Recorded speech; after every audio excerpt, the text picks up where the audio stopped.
우리 함께 사도신경으로 우리의 신앙을 고백하겠습니다. 나는 전능하신 아버지 하나님 천지의 창조주를 믿습니다. 나는 그의 유일하신 아들 우리 주 예수 그리스도를 믿습니다.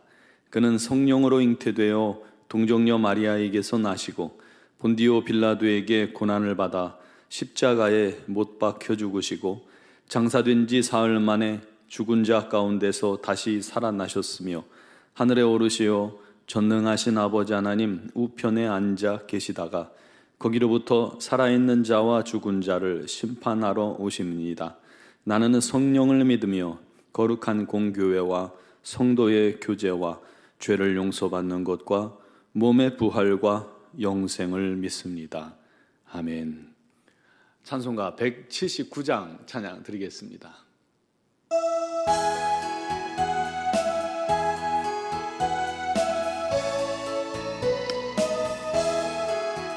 주 예수의 강림이 가까우니 저 천국을 얻을 자 회개하라. 주 성령도 너희를 부르시고 무천사도 영접하네. 주 예수님 너희를 찾으시니 왜 의심을 하면서 오지 않나.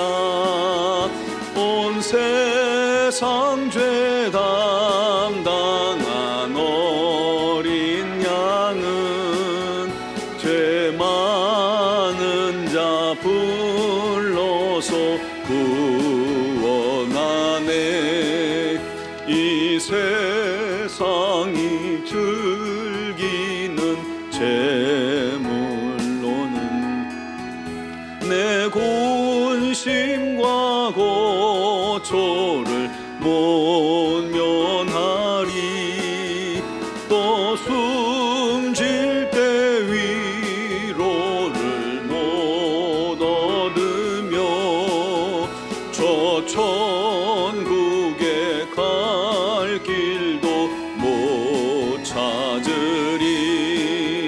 내 아버지 주시는 생명 양식 다 배불리 먹고서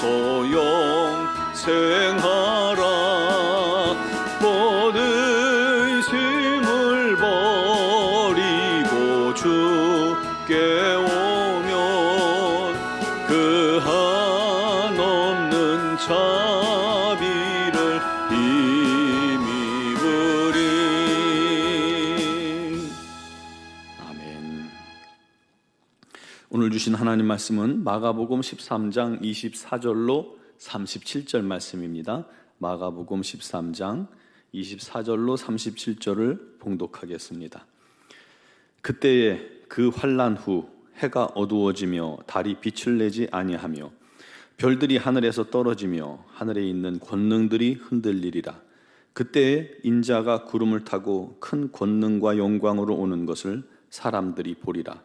또 그때에 그가 천사들을 보내어 자기가 택하신 자들을 땅 끝으로부터 하늘 끝까지 사방에서 모으리라. 무화과 나무의 비유를 배우라. 그 가지가 연하여지고 잎사귀를 내면 여름이 가까운 줄 아나니 이와 같이 너희가 이런 일이 일어나는 것을 보거든 인자가 가까이 곧 문 앞에 이른 줄 알라. 내가 진실로 너희에게 이르노니 말하노니 이 세대가 지나가기 전에 이 일이 다 일어나리라. 천지는 없어지겠으나 내 말은 없어지지 아니하리라. 그러나 그날과 그때는 아무도 모르나니 하늘에 있는 천사들도 아들도 모르고 아버지만 아시느니라. 주의하라. 깨어있으라. 그때가 언제인지 알지 못함이라. 가령 사람이 집을 떠나 타국으로 갈 때에 그 종들에게 고난을 주어 각각 사물을 맡기며 문지기에게 깨어있으라 명함과 같으니 그러므로 깨어 있으라. 집주인이 언제 올는지, 혹 저물 때일는지 밤중일는지 다굴 때일는지 새벽일는지 너희가 알지 못함이라. 그가 호련히 와서 너희가 자는 것을 보지 않도록 하라. 깨어 있으라. 내가 너희에게 하는 이 말은 모든 사람에게 하는 말이니라 하시니라. 아멘. 밤이 깊을수록 새벽이 가깝다라는 말이 있습니다. 주님은 어제 새벽에 나눈 말씀처럼 예루살렘에 임할 전무후무한 대환란에 대해서 예언하셨습니다. 그것이 AD 70년 티투스 디도 장군에 의해 예루살렘이 멸망하는 현실로 나타났죠. 주님께서 말씀하셨습니다. 멸망에 가증한 것이 서지 못할 곳에 선 것을 보거든 이때 뭐 해야 한다고 하죠? 도망하라. 산으로 도망하라는 거예요.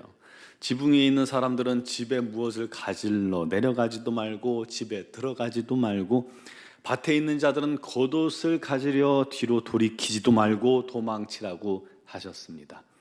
큰 환란이 그렇게 급하게 마치 쓰나미같이 밀려오기 때문입니다. 그때 미처 몸을 피하지 못한 예루살렘 사람들은 비참한 살육을 당해야 했죠. 유대 역사가 요세푸스의 기록에 의하면 예루살렘 성내에 굶어 죽은 남녀노소 무리가 너무 많아서 그들을 다 장례에 치를 수가 없었습니다. 사망자 100만 명이 넘습니다. 110만 명입니다. 그래서 주님도 예루살렘의 그 끔찍한 미래를 바라보시면서 눈물 흘리셨던 것입니다. 그와 같이 장차 이 세상에도, 우리가 사는 이 세상에도 적그리스도가 나타나서 성도들에 대한 엄청난 핍박이 있을 것입니다. 예루살렘의 함락과는 비교도 할 수 없는 마지막 대환란이 일어날 것입니다. 인류 전체를 통틀어서 전무후무한 그러한 환란일 것입니다. 그리고 그 환란의 밤이 깊었을 그때에 해가 어두워지며 달이 빛을 내지 아니하며 별들이 하늘에서 떨어지며 하늘에 있는 권능들이 흔들릴 것입니다. 즉 우주의 질서가 무너지면서 마침내 세상의 종말이 임할 것입니다. 26절에 인자가 구름을 타고 큰 권능과 영광으로 오는 것을 사람들이 보리라.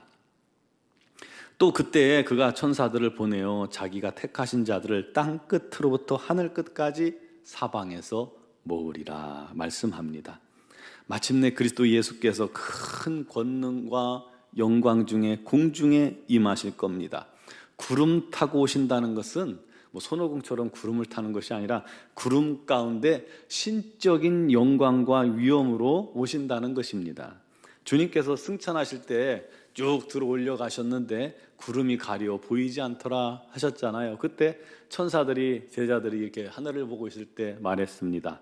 가신 그대로 다시 오시리라. 그처럼 가리웠던 구름이 싹 거치는 그 순간 주님께서 온 천지 온 하늘 가득 영광과 구름 가운데 영광 속에 임하게 되실 것입니다. 거기서 천사들을 보내 택하신 백성들, 인침받은 백성들을 땅 끝에서 하늘 끝까지 천하 사방에서 모을 것입니다. 한 영혼도 빠짐없이 주님 앞에 들리워져 그곳에서 공중 혼인잔치, 공중에서 어린 양의 혼인잔치가 일어나게 될 것입니다. 그리고 주님께서 제자들에게 다시 한번 말씀하셨습니다. 무화과 나무의 비유를 배우라. 그 가지가 연하해지고 잎사귀를 내면 여름이 가까운 줄 아나니 이처럼 너희가 이런 일이 일어나는 것을 보거든 인자가 가까이 곧 문 앞에 이른 줄 알라. 이 세대가 가기 전에 이 일이 다 일어나리라. 이 일은 AD 70년에 있을 예루살렘의 환란을 말하는 것이고, 아울러 장차 있을 최후의 대환란과 주의 재림도 예루살렘의 멸망처럼 반드시 이루어질 것이다 라고 말씀하고 계십니다. 천지는 없어지겠으나 내 말은 없어지지 아니하리라. 반드시 이루어진다는 것이죠. 그렇다면 그날과 그때는 과연 언제일까요? 아무도 모릅니다. 하늘의 천사도 몰라요. 아들도 우리 주님도 몰라요. 오직 우리 하나님만 아십니다. 그러므로 우리는 몇 년, 몇 월, 며칠에 그리스도가 재림한다는 이 시한부 종말론을 주장하는 사람들의 어떠한 미혹에도 결코 넘어가면 안 됩니다. 시간이 정해지고 날짜가 정해진 건 다 가짜예요. 정말 가짜입니다. 그동안 이단들이 대부분 이 시한부 종말론으로 사람들을 현혹했습니다. 그래야 사람들이 이제 마지막 날이 가까웠으니까 두려워하면서 그 안에 미혹되어져 붙잡혀 있는 거예요. 또 그날이 가까움을 볼수록 뭐 이 세상 것이 뭔 소용이 있냐 하면서 학업도 그만두고 집 팔고 논 팔고 땅 다 팔아서 헌금하는 겁니다. 그렇게 하기 위해서 시한부 종말론을 주장하는 것이죠. 반면 이만희 씨는 그 주장을 하지 않아요. 왜냐하면 선배들 밑에 있을 때 선배들이 다 시한부 종말론을 주장하다가 그렇게 재산을 축적하다가 전부 다 망해 나가고 또 고발 당하는 것을 다 보았기 때문에 그거를 뺀 겁니다. 대신 14만 4천에 들려면 이것저것 요구하는 것이 많죠. 따라서 말세를 살며 재림을 준비하는 성도들이 해야 할 가장 중요한 것은 주의하는 것입니다. 그리고 깨어 있는 것입니다. 33절에서 37절까지 깨어 있으라는 경고가 3차례나 반복해서 나옵니다. 그날과 그때가 언제인지는 모릅니다. 주인이 언제 올는지, 혹 저물 때일지, 밤중에일지, 닭 울 때일지, 새벽일지 알지 못합니다. 대신 그가 와서 우리가 잠들어 있는 것을 보지 않도록 깨어 있어야 한다는 것입니다. 사랑하는 성도 여러분, 이 말은 주님께서 제자들에게만 하신 말씀이 아닙니다. 초대교인들에게만 하신 말씀이 아닙니다. 우리 모두에게 하신 말씀입니다. 모든 사람에게 하는 말이니라 우리 주님께서 밝히셨죠. 우리 모두에게 전하신 말씀입니다. 오늘 말씀을 여러분 개인에게 주시는 주의 음성으로 듣기를 바랍니다. 명심하고 깨어 있읍시다. 잠든 영혼들, 우리 주변에 잠든 영혼들을 깨웁시다. 지금 당장 주님 오셔도 아멘 주 예수여 어서 오시옵소서. 기쁨으로 주님 맞을 준비된 우리 하나님의 사람들, 깨어 우리 주님을 영화롭게 하는 주의 자녀들 다 되시기를, 그런 우리 공동체가 되기를 위해 기도하는 모두가 되기를 바랍니다. 기도드리겠습니다. 사랑하시는 아버지, 주님 다시 오실 날이 너무나도 명확하게 약속되어졌고 또 시시각각 다가오고 있습니다. 역사를 통해서 주님의 예언이 이루어졌고 또다시 이루어질 것을 확신합니다. 그 주님께서 오늘 오실지, 내일 새벽에 오실지, 내일 저녁에 오실지 아무도 알지 못하지만 우리에게 필요한 것은 주의하여 깨어있는 것임을 고백합니다. 하나님, 오늘도 주님 앞에 나온 사랑하는 성도들을 주님께서 말씀으로 깨워주시옵소서. 그 영혼들을 주님께서 다시금 새로 힘을 얻게 하여 주시옵소서. 영적인 감각을 깨워 주시옵소서. 성령의 놀라운 능력으로 충만케 하여 주시옵소서. 아버지, 성령의 체험으로 말미암아 그 심령이 새로워지게 해주시고 다시 힘으로도 힘차게 주를 위해 또 살아가기에 부족함이 없도록 은혜 내려 주시옵소서. 잠든 영혼이 있나이까, 또 나태해진 심령이 있나이까, 주님을 떠난 영혼들이 있나이까, 우리 주님께서 그들을 다시금 불러주시고 깨워주시고 힘써 주를 위해 헌신하며 충성된 종이 되게 하여 주시옵소서. 주님 오실 날을 예비하며 준비하는 지혜로운 우리 모든 성도들이 되게 하여 주시옵소서. 믿음에 믿음을 더하여 주시옵소서. 날마다 주님과 동행하는 믿음 더하여 주옵소서. 주의 말씀을 읽을 때마다 주님께서 말씀하시고 가르치시고 인도하여 주셔서 날마다 주님 생생하게 경험하게 하시고 주님을 체험하며 산 믿음을 소유하게 하여 주옵소서.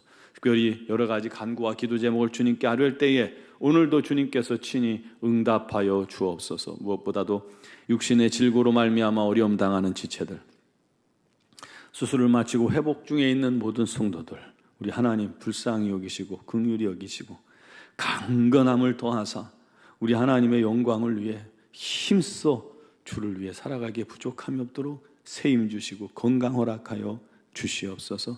자녀의 문제, 직장의 문제, 사업의 문제, 어떠한 문제가 됐든 우리 주님께 다 맡기고 아랠 때에 우리 하나님께서 합력하여 선으로 바꾸시고 감사의 제목이 가정마다 끊이지 않게 하시고 교회 위에 우리 하나님의 영광이 날마다 가득하게 하시고 우리 하나님의 놀라운 부흥이 임하게 하여 주옵소서. 미얀마에도 우리 하나님의 놀라운 은혜와 사랑이 날마다 부어지게 해주시고 주님의 뜻을 따라 순종하며 또 선교하는 모든 선교사님들에게 건강과 지혜와 능력을 더하여 주옵소서. 오늘도 영상을 통해 예배하는 모든 심령들과 우리 주님 함께 하시고 그들의 모든 간구와 기도에도 응답하실 줄 믿사오며 예수 그리스도의 이름으로 기도드리옵나이다. 아멘.